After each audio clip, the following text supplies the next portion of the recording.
ಚಾನೆಲ್ಗೆ like, share ಮತ್ತು subscribe ಮಾಡಿ. ನಮಸ್ಕಾರಗಳು.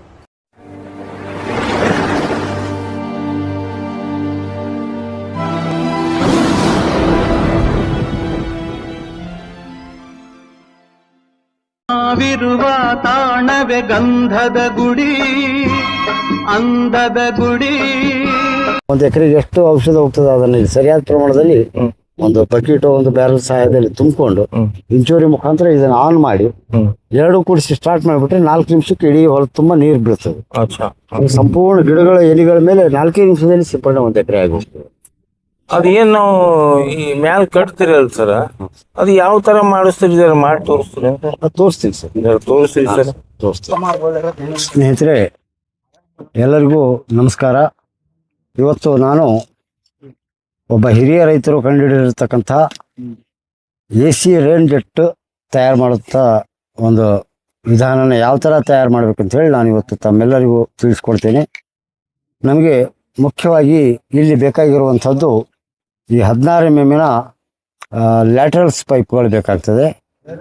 ISI ಮಾರ್ಕ್ ಇರ್ತಕ್ಕಂಥ ಲ್ಯಾಟ್ರಲ್ಸ್ ಪೈಪ್ಗಳನ್ನೇ ಬಳಸಬೇಕು. ಅದರ ಜೊತೆಗೆ ಇದು 6 mm ಮೈಕ್ರೋ ಟ್ಯೂಬ್ ಅಂತ ಕರಿತೀವಿ ನಾವು. ಇಂಥ ಟ್ಯೂಬನ್ನು ತೊಗೋಬೇಕಾಗ್ತದೆ.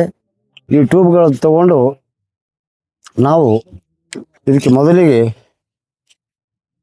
ಏನು ಮಾಡ್ತೀವಿ ಅಂದರೆ ಇವೆರಡೂ 1 ಅಡಿ ಇರಬೇಕು. 1 ಅಡಿಗಿಂತ ಹೆಚ್ಚಿರಬಾರ್ದು, ಇಲ್ಲಾಂದರೆ ಉದ್ದಾದಾಗ ಇದು ಬಗ್ಗೋ ಚಾನ್ಸ್ ಇರ್ತದೆ. ಆಮೇಲೆ ಯಾವುದೇ ಕಾರಣಕ್ಕೂ ಇವು ನೇರವಾಗಿರಬೇಕು. ಇಂಥವು ಯಾವ ಬಗ್ಗಿರಬಾರ್ದು. ಈ ಥರ ನೇರವಾದಂಥದ್ದನ್ನು ತಯಾರು ಮಾಡಬೇಕು ಅಂದರೆ ಮೊದಲು ಕಟ್ ಮಾಡಿ ಒಂದಿನ ಅಥವಾ 2 ದಿನ ಬಿಸಿಲಲ್ಲಿ ಒಗೆದ್ಬಿಟ್ರೆ ನೇರ ಆಗ್ತದೆ ಇದು. ಇದನ್ನು ತಗೊಂಡು ನಾವು ಇದಕ್ಕೆ ಇಂಥ ಒಂದು ಡ್ರಿಪ್ಗೆ ಅಳವಡಿಸ್ತಕ್ಕಂಥ ಪೈಪ್ಗಳಿಗೆ ಅಳವಡಿಸ್ತಕ್ಕಂಥ ಒಂದು T ಶೇಪ್ ಕನೆಕ್ಟರ್ ಅಂತ ಕರಿತೀವಿ ನಾವು. ಈ ಕನೆಕ್ಟರ್ ಸಹಾಯದಿಂದ ಇದಕ್ಕೆ ಒಂದಕ್ಕೊಂದು ಜಾಯಿಂಟ್ ಮಾಡ್ಕೋಬೇಕು ನಾವು. ಈ ಥರ ಜಾಯಿಂಟ್ ಮಾಡಿಕೊಂಡು ಇದನ್ನು ಈ ಭಾಗಕ್ಕೊಂದು ಜಾಯಿಂಟ್ ಮಾಡ್ಕೋಬೇಕು.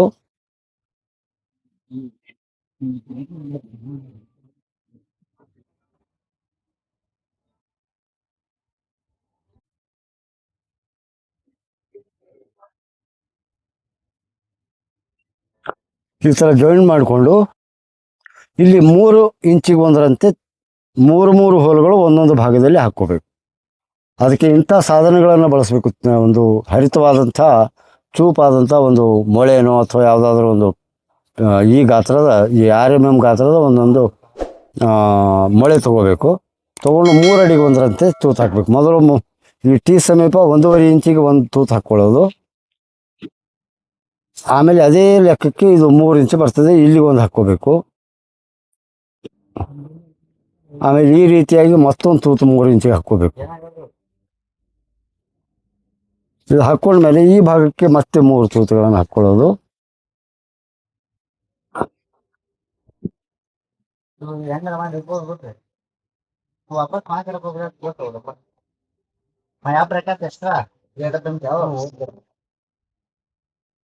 ಈ ಥರ 3 ಹೋಲ್ಗಳನ್ನು ನಾವು ಹಾಕ್ಕೊಂಡ್ವಿ. ಹಾಕ್ಕೊಂಡ ನಂತರ ಇಂಥ ಮೈಕ್ರೋ ಟ್ಯೂಬ್ಗಳನ್ನು ತೊಗೋಬೇಕು ನಾವು. ಇದನ್ನು ಕರೆಕ್ಟಾಗಿ 2 ಇಂಚು ಬರುವಂತೆ ಕಟ್ ಮಾಡ್ಕೋಬೇಕು. ಇದು ಹೆಚ್ಚು ಕಡಿಮೆ 2 ಇಂಚು ಕರೆಕ್ಟ್ ಇದೆ. ಇದಕ್ಕೆ ಈ ಗೆರಿಗೆ ಸಮನಾಗಿ ನಾವು ಎಲ್ಲ ಒಂದೇ ದಿಕ್ಕಿನಲ್ಲಿ ಬರಲಿಕ್ಕೆ ಅನುಕೂಲ ಆಗಲಿ ಅನ್ನೋ ಕಾರಣಕ್ಕೆ ಈ ಗೆರಿ ಮೇಲೆ ಒಂದು V ಶೇಪಿನಲ್ಲಿ ಹೋಲ್ ಹಾಕ್ಕೋತೀವಿ. ಅದು ಯಾವ ಥರ ಹಾಕ್ಕೊತೀವಿ ಅಂದರೆ ಒಂದು ಹರಿತವಾದ ಬ್ಲೇಡ್ ತಗೋಬೇಕು.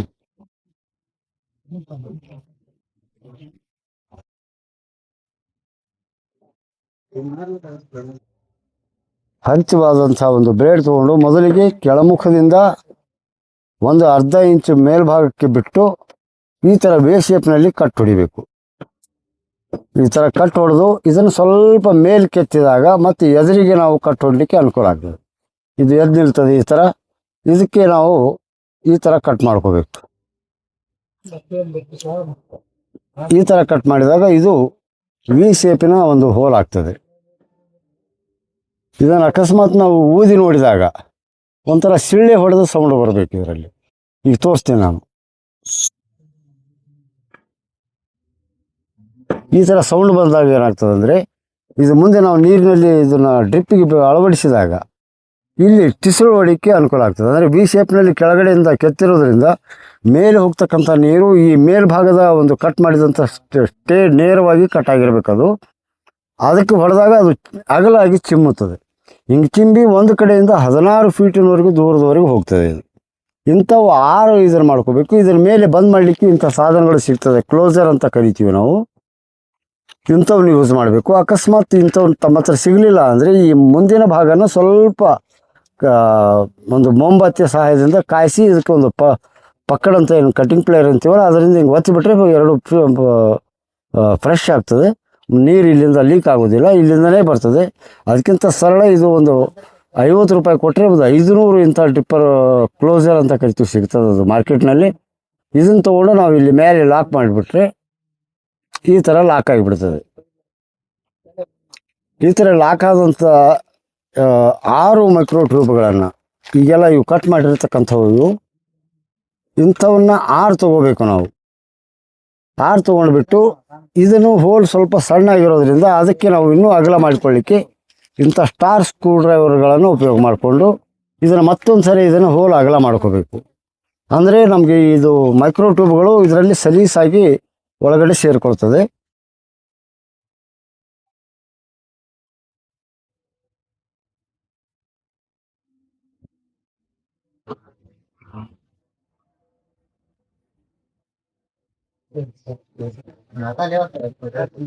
ಈ ಥರ ಅಗಲ ಮಾಡ್ಕೊಂಡ್ಬಿಟ್ರೆ ಭಾಳ ಈಸಿಯಾಗಿ ಈ RMMನ ಮೈಕ್ರೋ ಟ್ಯೂಬನ್ನು ನಾವು ಒಳಗಡೆ ಸೇರಿಸ್ಬೋದು. ಇದು ಸ್ವಲ್ಪ ಎಲ್ಲರಿಗೂ ಗಮನದಲ್ಲಿರಲಿ.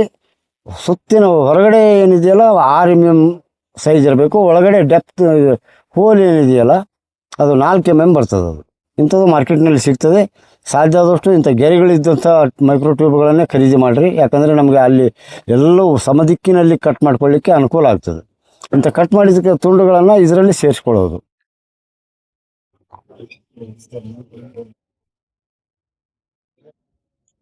ಈ ಥರ ಸೇರಿಸ್ಕೊಳ್ಳೋದು.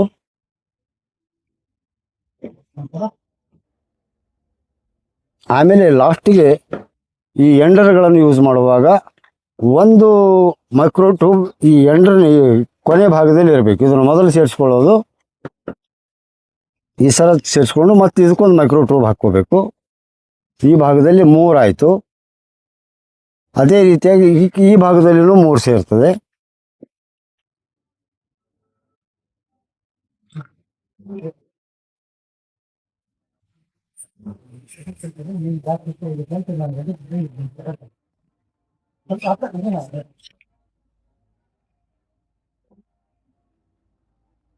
ಇದಕ್ಕೂ ಕೊನೆ ಭಾಗಕ್ಕೆ ಒಂದು ಇಂಥ ಎಂಡರ್ ಹಾಕ್ಕೋಬೇಕು. ಕ್ಲೋಸರು ಎಂಡರ್ ಅಂತ ಕರೀತಾರೆ ಇದಕ್ಕೆ. ಇದು 1 ರೂಪಾಯಿದಲ್ಲಿ ಸಿಗ್ತದೆ. ಇದು ಬಂದಂಥದ್ದನ್ನು ಇದು ಎರಡೂ ಈಗ ನಾವು ಮೈಕ್ರೋ ಟ್ಯೂಬ್ಗಳನ್ನು ಕೂಡಿಸ್ಕೊಂಡು ಇದನ್ನು ಈ ಥರ 1 ಇಂಚಿನಷ್ಟು ಬಿಟ್ಟು ಇದನ್ನು ಫೋಲ್ಡ್ ಮಾಡಿಕೊಂಡು ಇದನ್ನು ಲಾಕ್ ಮಾಡಿಬಿಡೋದು. ಯಾವುದೇ ಕಾರಣಕ್ಕೂ ಈ ಥರ ಹೊರಗಡೆ ಆದಾಗ ಈ ಲಾಕ್ ಬಿಚ್ಚೋ ಚಾನ್ಸಸ್ ಕಡಿಮೆ ಇರ್ತದೆ. ಆಮೇಲೆ ಈ ಭಾಗನೂ ಅದೇ ರೀತಿಯಾಗಿ 1 ಇಂಚಿನಷ್ಟು ಬಿಟ್ಟು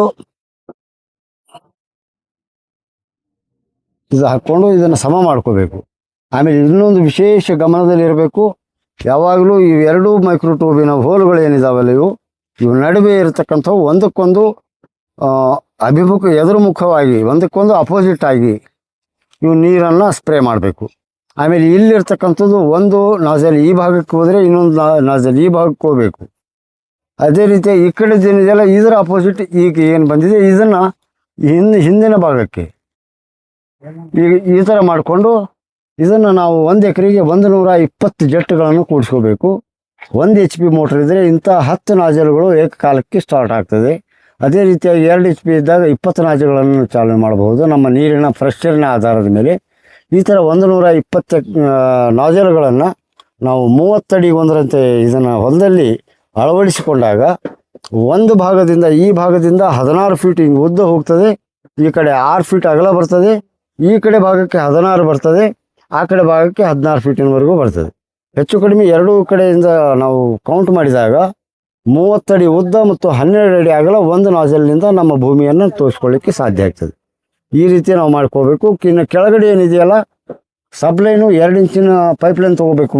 ಮುಖ್ಯವಾಗಿ ನೀರು ಬರ್ತಕ್ಕಂಥದ್ದನ್ನು ಅದಕ್ಕೆ ನಮ್ಮ ಹೊಲದ ಎಷ್ಟು ಉದ್ದ ಇದೆ ಆ ಅಳತೆಗೆ ಅನುಗುಣವಾಗಿ 1.5 ಇಂಚು ಅಥವಾ 1.25 ಇಂಚಿನ ಪೈಪ್ಗಳನ್ನು PUC ಪೈಪ್ಗಳನ್ನು ಬಳಸಬೇಕಾಗ್ತದೆ.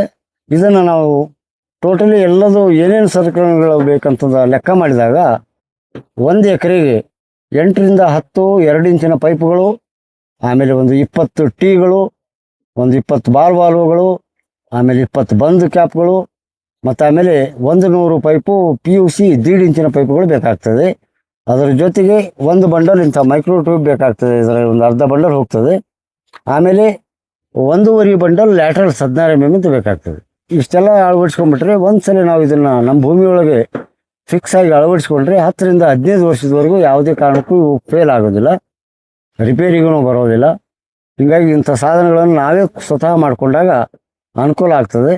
ಇದನ್ನು ತಾವೆಲ್ಲ ಬೇಕಾದರೆ ತಾವೇ ಮಾಡ್ಕೊಳ್ಳಿ, ಇಲ್ಲಾಂದರೆ ಬೇರೆ ಬೇರೆ ಭಾಗದಲ್ಲಿ ಕೆಲವು ನಮ್ಮಂಥ ರೈತರು ಮಾಡಿಸ್ತಿರ್ತಾರೆ, ಅವ್ರ ಜೊತೆನೂ ಮಾಡಿಸ್ಕೊಳ್ಬೋದು. ಇಲ್ಲಾಂದರೆ ನಮ್ಮಂಥ ನಾನು ಕಲ್ತಿದ್ದೇನೆ ನನ್ನ ಜೊತೆನೂ ಮಾಡಿಸ್ಕೊಳ್ಬೋದು. ಇದರ ಸಂಪೂರ್ಣ ಮಾಹಿತಿಗಾಗಿ ನನ್ನ ಸಂಪರ್ಕ ಸಂಖ್ಯೆಗೆ ಫೋನ್ ಮಾಡಿದಾಗ ವಿವರವಾಗಿ ಇದರ ಸಂಪೂರ್ಣ ಮಾಹಿತಿಯನ್ನು ಕೊಡಲಿಕ್ಕೆ ಸಾಧ್ಯ ಆಗ್ತದೆ ಅಂಥೇಳಿ ಇವತ್ತು ನಾನು ತಮ್ಮೆಲ್ಲರಿಗೂ ಈ ರೈನ್ ಪೈಪಿನ ವಿಷಯ ತಿಳಿಸಿದ್ದೇನೆ. ಎಲ್ಲರಿಗೂ ನಮಸ್ಕಾರ.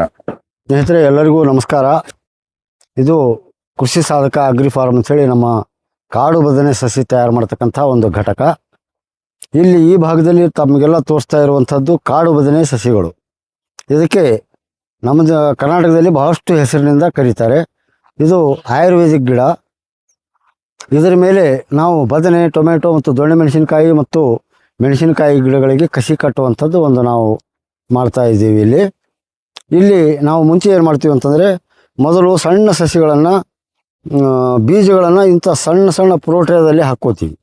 ಯಾಕಂದರೆ ಇದರ ಜರ್ಮಿನೇಷನ್ ಏನಿದೆಯಲ್ಲ ಬಹಳ ಕಡಿಮೆ ಇರ್ತದೆ. ಇದನ್ನು ನಾವು ಸಸಿಗಳನ್ನಾಗಿ ಹಾಕ್ಕೊಂಡ್ಮೇಲೆ ಇದು 32 ದಿನಕ್ಕೆ ಮೊಳಕೆ ಹೊಡೆದು ಆನಂತರ ನಮಗೆ ಆ ಕಡೆ ಮುಂದೆ ಒಂದು 40-45ನೇ ದಿನಕ್ಕೆ ಇದು ಕಿತ್ತಿ ಮತ್ತೆ ಪಾಕೆಟಿಗೆ ಟ್ರಾನ್ಸ್ಫರ್ ಮಾಡ್ಕೊತೀವಿ. ಉದಾಹರಣೆಗೆ ಹೇಳ್ಬೇಕಂತಂದ್ರೆ ಅಲ್ಲಿ ಹೊರಭಾಗದಲ್ಲಿ ಇದೆ, ಅದು ಪಾಕೆಟ್ಗಳಲ್ಲಿ ಟ್ರಾನ್ಸ್ಫರ್ ಮಾಡಿದ್ದನ್ನು ಅಲ್ಲಿ ತೋರಿಸ್ತೀನಿ. ಆ ಥರ ಪಾಕೆಟಿಗೆ ಹಾಕ್ಕೊಂಡ್ಮೇಲೆ ಅಲ್ಲಿ 2.5 ತಿಂಗಳ ಬೆಳೆ ಬೆಳೆಸ್ಕೊತೀವಿ. 2.5 ತಿಂಗಳಾದಮೇಲೆ ಈ ಸಸಿಗಳು ಗ್ರಾಫ್ಟಿಂಗ್ ಸ್ಟೇಜಿಗೆ ಬರ್ತದೆ. ಉದಾಹರಣೆಗೆ ಹೇಳ್ಬೇಕಂತಂದ್ರೆ ಈ ಸೈಜಿನ ಸಸಿಗಳನ್ನು ನಾವು ಬಳಸ್ಕೊತೀವಿ. ಈ ಥರ ಬಂದಿರಬೇಕು ಸಸಿಗಳು. ಇಂಥ ಸಸಿಗಳನ್ನು ನಾವು ಬಳಸ್ಕೊಂಡು ಗ್ರಾಫ್ಟನ್ನು ಮಾಡ್ತೀವಿ ನಾವು. ಇದರ ಮೇಲೆ ನಾವು ಬದನೆ, ಟೊಮೆಟೊ ಮತ್ತು ದೊಣ್ಣೆ ಮೆಣಸಿನಕಾಯಿ ಗಿಡಗಳನ್ನು ಕಸಿ ಕಟ್ತೀವಿ. ಈ ಥರ ಕಸಿ ಕಟ್ಟೋದ್ರಿಂದ ನಮಗೆ ಇದಕ್ಕೆ ಹೆಚ್ಚಿನ ಆಯುಷ್ಯ ಮತ್ತು ಹೆಚ್ಚಿನ ಇಳುವರಿ ಮತ್ತು ಸತತ ಇಳುವರಿ ಕೊಡ್ತಕ್ಕಂಥ ಸಾಮರ್ಥ್ಯ ಈ ಗಿಡಗಳಲ್ಲಿ ಬರ್ತದೆ. ಅದನ್ನು ಯಾವ ಥರ ನಾವು ಕಸಿ ಕಟ್ತೀವಿ ಅನ್ನೋದನ್ನು ನಾವು ಇಲ್ಲಿ ಒಳಭಾಗದಲ್ಲಿ ನಮ್ಮದೊಂದು ರೂಮ್ ಮಾಡ್ಕೊಂಡಿರ್ತೀವಿ, ಅಲ್ಲಿ ಬಂದು ತೋರಿಸ್ತೀನಿ ತಮ್ಮೆಲ್ಲರಿಗೂ. ತಾವು ಬೇಕಾದರೆ ಇಂಥದನ್ನು ಪ್ರಯೋಗ ಮಾಡಿ ತಾವು ತಯಾರು ಮಾಡ್ಕೋಬಹುದು. ಇಲ್ಲಾಂದರೆ ತಮಗೆ ಮಾಡ್ಕೊಳ್ಳಿಕ್ಕಾಗಲಿಲ್ಲ ಅಂದರೆ ನಾವು ತಯಾರು ಮಾಡಿಕೊಡ್ತೇವೆ. ತೋರಿಸ್ತೀನಿ ಬನ್ನಿ ಸ್ನೇಹಿತರೆ.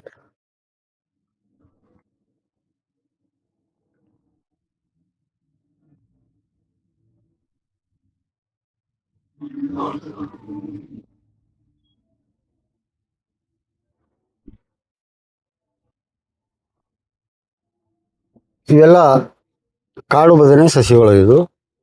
ಇದು ಇವತ್ತಿಗೆ ಹೆಚ್ಚು ಕಡಿಮೆ 3.5 ತಿಂಗಳದ ಸಸಿ ಇದೆ. ಇದಕ್ಕೆ ನಾವೇನು ಮಾಡ್ತೀವಿ ಅಂದರೆ, ಒಂದು ಹರಿತವಾದ ಬ್ಲೇಡ್ ತೊಗೋತೀವಿ. ಇದನ್ನು ಈ ಥರ ಮೇಲ್ಭಾಗನ ಕಟ್ ಮಾಡ್ಕೋತೀವಿ ನಾವು.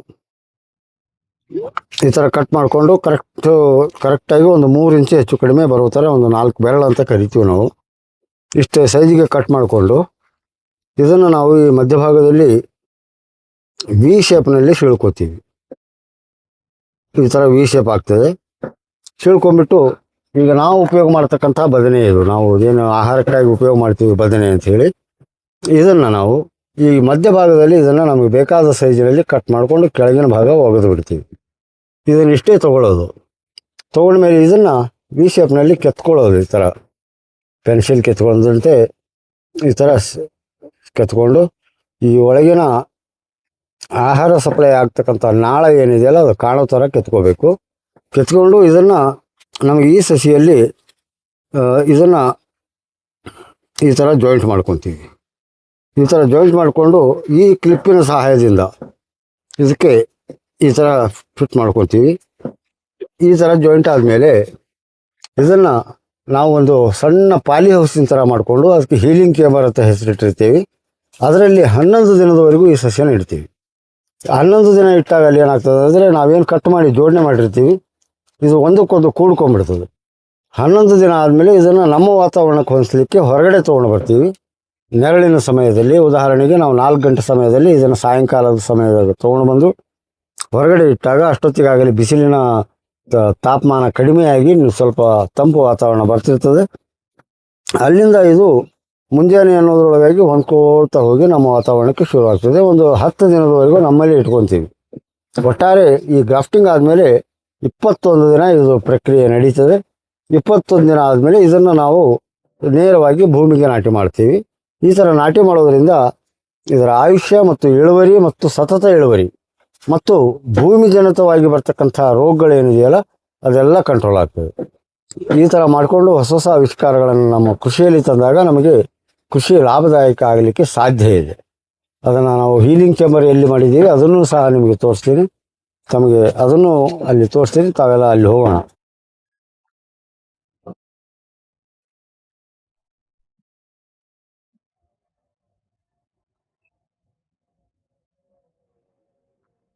ಇಲ್ಲಿರ್ತಕ್ಕಂಥ ಭಾಗ ಈ ರೂಮಿಗೆ ನಾವು ಹೀಲಿಂಗ್ ಮಾಡ್ತಕ್ಕಂಥ ಒಂದು ಸ್ಥಳ ಅಂತ ಕಾಯ್ದಿರಿಸ್ಕೊಂಡಿದ್ದೇವೆ. ಇಲ್ಲಿ ನಾವು ಕಸಿ ಕಟ್ಟಿದಂಥ ಸಸಿಗಳನ್ನು ಈ ಭಾಗದಲ್ಲಿ ಉದಾಹರಣೆಗೆ ಇಲ್ಲಿ ಒಳಗಡೆ ಸೇರಿಸ್ತೀವಿ. ಅದನ್ನು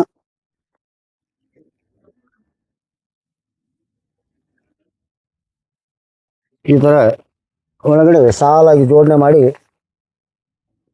ಈ ಥರ ಒಂದು ಇಲ್ಲಿ 11 ದಿನದವರೆಗೂ ಇಲ್ಲೇ ಮೇಲೆ ಬಿಸಿಲು ಬೀಳದಂತೆ ಮೇಲೆ ಒಂದು ಪರದೆ ಅಥವಾ ಯಾವುದಾದ್ರೂ ಒಂದು ನೆರಳು ಮಾಡಲಿಕ್ಕೆ ಬಟ್ಟೆ ಸಹಾಯದಿಂದ ಮೇಲೆ ಮುಚ್ಚಿಕೊಂಡು ಇದಕ್ಕೆ ಯಾವುದೇ ಕಾರಣಕ್ಕೂ ಇದರ ಒಳಗಡೆ ಗಾಳಿ ಬೆಳಕು ಮತ್ತು ತಾಪಮಾನ ಹೋಗಲಾರದಂತೆ ನೋಡ್ಕೋತೀವಿ ನಾವು. ಈ ಥರ ಮಾಡಿದಾಗ ಆ ಎಲೆಗಳಲ್ಲಿರ್ತಕ್ಕಂಥ ತೇವಾಂಶ ಹೊರಗಡೆ ಹೋಗಲಾರ್ದಾಗ ಅದು ಒಂದಕ್ಕೊಂದು 11 ದಿನದೊಳಗೆ ಜಾಯಿಂಟ್ ಆಗ್ತದೆ.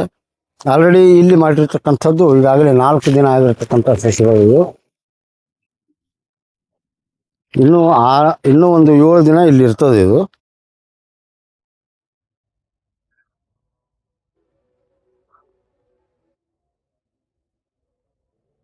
ಇಲ್ಲಿಂದ ನಾವು ಇದು 11 ದಿನಗಳಾದಮೇಲೆ ನಾವು ಇದನ್ನು ಹೊರಗಡೆ ಭಾಗಕ್ಕೆ ಹೋಗ್ತೀವಿ. ಅಂದರೆ ಹೊರಗಡೆ ಭಾಗದಲ್ಲಿ ನಾವು ಯಾವ ಥರ ಒಂದು ತಾಪಮಾನ ನಿರ್ಮಾಣ ಮಾಡಿರ್ತೀವಿ ಅಂದರೆ 50% ಬಿಸಿಲನ್ನು ಕಮ್ಮಿ ಮಾಡ್ತಕ್ಕಂಥ ಸ್ಥಳ ಇದು. ಮೇಲ್ಭಾಗದಲ್ಲಿ ಕರೆ ಛಾವಣಿಯನ್ನು ಹಾಕ್ಕೊಂಡಿರ್ತೀವಿ. ಈ ಕರೆ ಛಾವಣಿ ಹಾಕ್ಕೊಳ್ಳೋದ್ರಿಂದ ನಮಗೆ ಇಲ್ಲಿರ್ತಕ್ಕಂಥ ಸಸಿಗಳು ಭಾಳ ಬಿಸಿಲು ತಾಪಮಾನ ತಡ್ಕೊಳ್ತಕ್ಕಂಥ ಶಕ್ತಿ ಈ ಗಿಡಗಳಲ್ಲಿ ಬರ್ತದೆ. ಮೊದಲು ತಂದಿಟ್ಟಾಗ ಈ ಸಸಿಗಳು ಈ ಥರ ಅಲ್ಲಿ ಆ ಕಡೆ ಭಾಗದಲ್ಲಿ ಏನು ಕಾಣ್ತದೆ ಆ ಬಾಡಿದ ರೂಪಕ್ಕೆ ಬರ್ತದೆ.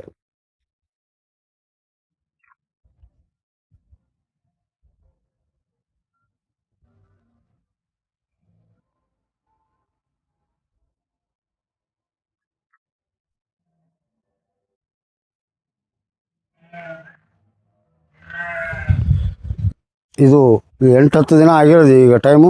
ಇದು ನಾಟಿ ಮಾಡಲಿಕ್ಕೆ ಯೋಗ್ಯ ಆಗಿರ್ತಕ್ಕಂಥ ಸಸಿ. ಇದನ್ನು ನಮ್ಮಲ್ಲಿ ಬುಕ್ ಮಾಡಿದಂಥ ರೈತರು ಬಂದು ತಮ್ಮ ಹೊಲಗಳಿಗೆ ನಾಟಿ ಮಾಡಲಿಕ್ಕೆ ತಮ್ಮ ಸಮಯಕ್ಕೆ ತೊಗೊಂಡು ಹೋಗ್ತಾರೆ. ಈ ಥರ ಮಾಡೋದರಿಂದ ನಮಗೆ ಈ ಬದನೆ ಬೆಳೆಯಲ್ಲಿ ಮಿನಿಮಮ್ 3ರಿಂದ 8 ವರ್ಷದವರೆಗೂ ಇಡುವಂಥ ಒಂದು ಶಕ್ತಿ ಗಿಡಗಳಲ್ಲಿ ಬರೋದರಿಂದ ನಮಗೆ ಮತ್ತೆ ತೆಗೆದು ಹಾಕುವಂಥ ಪರಿಸ್ಥಿತಿ ಬರೋದಿಲ್ಲ. ಹೀಗಾಗಿ ಇಂಥ ಆವಿಷ್ಕಾರಗಳನ್ನು ನಾವೆಲ್ಲ ಮಾಡ್ಕೋಬೇಕಾಗಿದೆ. ಅಕಸ್ಮಾತ್ ತಮಗೆ ಮಾಡ್ಕೊಳ್ಳಿಕ್ಕೆ ಬರಲಿಲ್ಲ ಅಂತಂದರೆ ನಾವು ಯಾವಾಗಲೂ ಈ ಸಸಿಗಳನ್ನು ತಯಾರು ಮಾಡ್ತಾ ಇರ್ತೀವಿ. ಮುಂಗಡವಾಗಿ ನಮ್ಮಲ್ಲಿ ಹೆಸರು ನೋಂದಾಯಿಸಿ ತಮಗೆಷ್ಟು ಸಸಿಗಳು ಬೇಕು ಅಷ್ಟು ಹೇಳಿಕೊಟ್ಟಾಗ ನಾವು ತಮ್ಮ ಸಮಯಕ್ಕೆ ಇಂಥ ಸಸಿಗಳನ್ನು ತಯಾರು ಮಾಡಿಕೊಡ್ತೀವಿ. ಈ ಸಸಿಗಳನ್ನು ತೊಗೊಂಡು ಹೋಗಿ ತಾವೇ ಇಲ್ಲಿಗೆ ಬಂದು ತೊಗೊಂಡು ಹೋಗಬೇಕಾಗ್ತದೆ. ಇದು ಒಂದು ಸಸಿ 30 ರೂಪಾಯಿದಂತೆ ಮಾರಾಟ ಮಾಡ್ತಾಯಿದ್ದೀವಿ. ಇನ್ನೂ ಹೆಚ್ಚಿನ ಮಾಹಿತಿ ಬೇಕಾದಾಗ ನನಗೆ ನೇರವಾಗಿ ನನ್ನ ಸಂಪರ್ಕ ಸಂಖ್ಯೆಗೆ ಕರೆ ಮಾಡಿದಾಗ ಇನ್ನೂ ಹೆಚ್ಚಿನ ಮಾಹಿತಿ ಕೊಡಲಿಕ್ಕೆ ಸಾಧ್ಯ ಆಗ್ತದೆ. ಈಗ ನೀವು ನರ್ಸರಿ ಮಾಡಿರಲ್ಲ, ಅದು ಎಷ್ಟು ಏರಿಯಾದಾಗ ನರ್ಸರಿ ಮಾಡಿರೋದು? ನಂದು 10 ಗುಂಟೆ ನರ್ಸರಿ ಸರ್. 10 ಗುಂಟೆ. 10 ಗುಂಟೆ. ಹಾ, ಅದರಲ್ಲಿ ಏನೇನು ಒಳಗಡೆ ಏನೇನು? ಅದರಲ್ಲಿ ನಾವು ಕಾಡು ಬದನೆ ಸಸಿ ಮೇಲೆ ನಾಡು ಬದನೆಗೆ ಕ್ರಾಫ್ಟ್ ಮಾಡ್ತಕ್ಕಂಥ ಒಂದು ನರ್ಸರಿ ಸರ್. ಹಾ, ಕಾಡು ಬದನೆ ಸಸಿ ಮೇಲೆ ಕಸಿ ಕಟ್ತಕ್ಕಂಥ ಒಂದು ಅಲ್ಲ, ನರ್ಸರಿ. ಈಗ ಕಾಡು ಬದನೆ ಗಿಡಕ್ಕೆ ಸಸಿ ಕಟ್ತಿರೋ ನಿಜವಾಗಿ ನಾವು ಬದನೆಕಾಯಿ ತಿಂತೀವಿ ಅದಕ್ಕೆ ಸಸಿ ಕೆಳಗಡೆ ಗೊಡ್ಡೆಯನ್ನ ಮತ್ತು ಬೇರನ್ನ ಕಾಡು ಬದನೆ ಅಂತ ಮಾಡ್ಕೋತೀರಿ? ಹಾ, ಅದ್ರ ಮೇಲೆ ಟೊಂಗೆಗಳು ಹೂ ಬಿಡ್ತಕ್ಕಂಥವು ಕಾಯಿ ಬಿಡ್ತಕ್ಕಂಥದ್ದು ನಮ್ಮ ಬದನೆ ಗಿಡನ ನಾವು ಅದರಲ್ಲಿ ಕಸಿ ಕಟ್ತೀವಿ. ಉದಾಹರಣೆಗೆ ಹಿಂದಕ್ಕೆಲ್ಲ ಮಾವಿನ ಗಿಡಗಳಿಗೆ ದ್ರಾಕ್ಷಿಗೆ ಆಮೇಲೆ ಚಿಕ್ಕು ಇಂಥ ಬೇರೆ ಬೇರೆ ಜಾತಿಯ ಗಿಡಗಳಿಗೆ ಒಳ್ಳೆ ಫಸಲು ಕೊಡ್ತಕ್ಕಂಥ ತಳಿಗಳನ್ನ ಜಾಯಿಂಟ್ ಮಾಡಿ ಕಸಿ ಕಟ್ಟೋದು, ಕಲಂ ಕಟ್ಟೋದು ಅಂತ ಕ್ರಾಫ್ಟಿಂಗ್. ಸರ್, ಇದಕ್ಕೆ ನೀವು ಕಾಡು ಬದನೆ ಅಂತ? ಇದಕ್ಕೆ ನಮ್ಮ ಕರ್ನಾಟಕದಲ್ಲಿ ಬಹಳಷ್ಟು ಭಾಗದಲ್ಲಿ ಬೇರೆ ಬೇರೆ ಹೆಸರಿನಿಂದ ಕರೀತಾರೆ. ಸರಿ ಸರ್, ಇದು ನಮ್ಮ ಬದನೆ ಗಿಡಕ್ಕೆ ನಮ್ಮ ಇಲ್ಲಿ ಪಾರಂಪರಿಕವಾಗಿ ಏನು ಬದನೆ ಗಿಡ ಬೆಳಿತಾರ ಅದಕ್ಕೆ ನೀವು ನರ್ಸರಿ ಕಟ್ತೀರಿ? ಅದನ್ನ ಈ ಬೀಜದಿಂದ ಒಂದು ಸಸಿ ಮಾಡ್ಕೊತೀವಿ. ಹಾ ಸರ್. ಇದನ್ನ ಒಂದು ಹಂತಕ್ಕೆ ಬೆಳೆಸ್ಕೊತೀವಿ. ಹಾ ಸರ್. ಮೇಲಿರ್ತಕ್ಕಂಥ ಎಲೆಗಳು ಮತ್ತು ಟೊಂಗೆಗಳನ್ನು ತೆಗೆದು ಬೊಡ್ಡೆ ಮಾತ್ರ ಉಳಿಸ್ಕೋತೇವೆ. ಉಳಿಸ್ಕೊಂಡ್ಬಿಟ್ಟು ಅದ್ರ ಮೇಲೆ ನಮಗೆ ಬೇಕಾದಂಥ ಒಂದು ಟೊಂಗೆನ ತಗೊಂಡು ನಮಗೆ ಯಾವ ತರಕಾರಿ ಬೇಕು, ಬದನೆ ಬೇಕು, ಟೊಮೆಟೊ ಬೇಕು, ಮೆಣಸಿನ ಗಿಡ ಬೇಕು, ಅದ್ರದ್ದು ಒಂದು ಟೊಂಗೆ ತಗೊಂಡು ಬಂದು ಈ ಬಡ್ಡಿಯಲ್ಲಿ ಸೇರಿಸಿ ಒಂದಕ್ಕೊಂದು ಜಾಯಿಂಟ್ ಮಾಡಿಬಿಡ್ತೀವಿ. ಅದು 21 ದಿನದಲ್ಲಿ ಒಂದಕ್ಕೊಂದು ಕೂಡ್ಕೊಂಡು ಒಂದೇ ಗಿಡ ಆಗ್ಬಿಡ್ತೀವಿ. ಇದು ಕೆಳಗಡೆ ಬಡ್ಡೆ ಮತ್ತು ಬೇರೆ ಗಿಡ ಎತ್ತರಕ್ಕೆ ಹೋಗುತ್ತೋ? 7 ಫೀಟ್ ಎತ್ತರ ಬೆಳೀತದೆ ಸರ್. 7 ಫೀಟ್ 10 ಫೀಟ್ ತನಕ